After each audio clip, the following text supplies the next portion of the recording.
This article is taken from the Southern Evening Echo.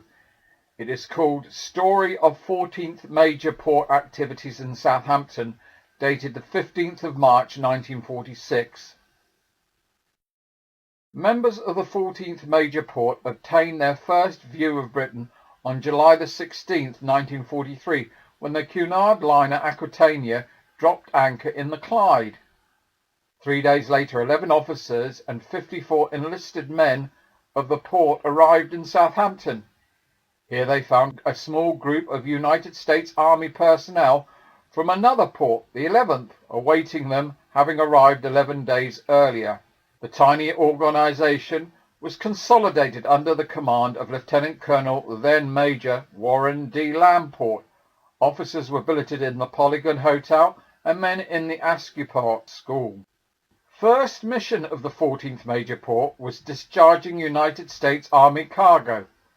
Unloading of tanks, vehicles, guns, food, clothing, ammunition, and other supplies of war was part of the master plan for making Britain the world's mightiest storehouse. Southampton dock workers unknowingly helped the 14th Major Port to lead the entire United Kingdom in rate of cargo discharged. At the time, Southampton ranked 4th among the 60 United States Army ports operating all over the world.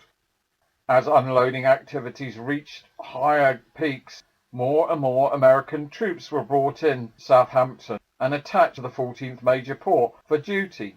Negro port companies, vehicle drivers, harbour craft companies, military police, hospital and specialised organisations of every description arrived. On February the 1st, 1944, all 14th Major Port activities in southern England were consolidated into a central headquarters in the Maritime Chambers, Old Docks. Enlisted men were then quartered in Plymouth Barracks.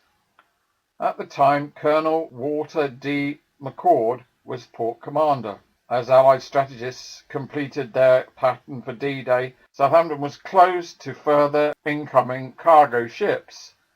Instead, emphasis was diverted to the number of staging camps in the vicinity of the city. Southampton was designated as the jumping-off point for all American troops within the region, known officially as Area C. In May 1944, then Lieutenant Colonel Leo J. Mayer took over command of the 14th Major Port headquarters. Officers were transferred to the Southampton Civic Centre. D-Day came and the bulging staging area camps transferred their thousands of troops and vehicles onto landing craft, passenger liners, cargo vessels and ships of every other type. Returning craft brought to Southampton their human cargoes of dead and wounded from Normandy's beaches. Long lines of red and white American ambulances streamed to and from the docks. Southampton water was the scene of the greatest seaborne traffic in history. Among vessels were 14th Major Port tugboats, which helped tow units of the famous Mulberry Harbour to France. Colonel Sherman L. Kaiser, present port commander, became commanding officer on July the 23rd, 1944.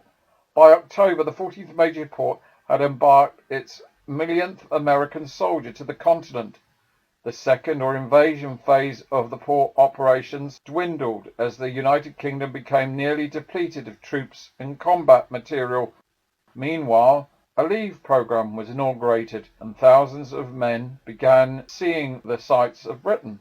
Other unique operations revealed the war's progress, such as the repatriation of over 6,000 Russian nationals through Southampton. Britain's VJ Day found the liner Queen Mary in Southampton, embarking 15,000 American troops to the United States. Original redeployment plans to send troops to the Pacific were dropped when Japan surrendered. The 14th Major Port then concentrated on its third phase, demobilization, redeployment, and such famous liners as the Queen Mary, Queen Elizabeth, Aquitania, and Europa were embarked. Supplementing these were the victorious units of the United States Navy, including the carriers Enterprise, Wasp, and the newly constructed Lake Champlain. the battleship Washington, and the cruiser Augusta, renowned for the Atlantic Charter signing, also sailed from Southampton with American troops. For its war record, the 14th Major Port received the United States Army's Meritorious Service Award, entitling all personnel to wear a golden reef insignia on their sleeves. Phase 4 began on January the 26th, when the 14th Major Port embarked the first group of British dependents of American servicemen aboard the liner Argentina. After 31 months of operation in Southampton, the 14th Major Port took stock of its activities and noted the following records.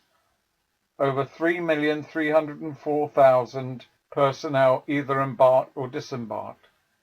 Tonnage totaling 2,571,000 deadweight, or 9,482,003 measurement handled. Over 261,000 vehicles landed for Europe. Railway rolling stock totaling 21,543 pieces, including 665 locomotives shipped to the continent, and over 9,400 vessels of all types handled at Southampton. Drums beating and colours flying.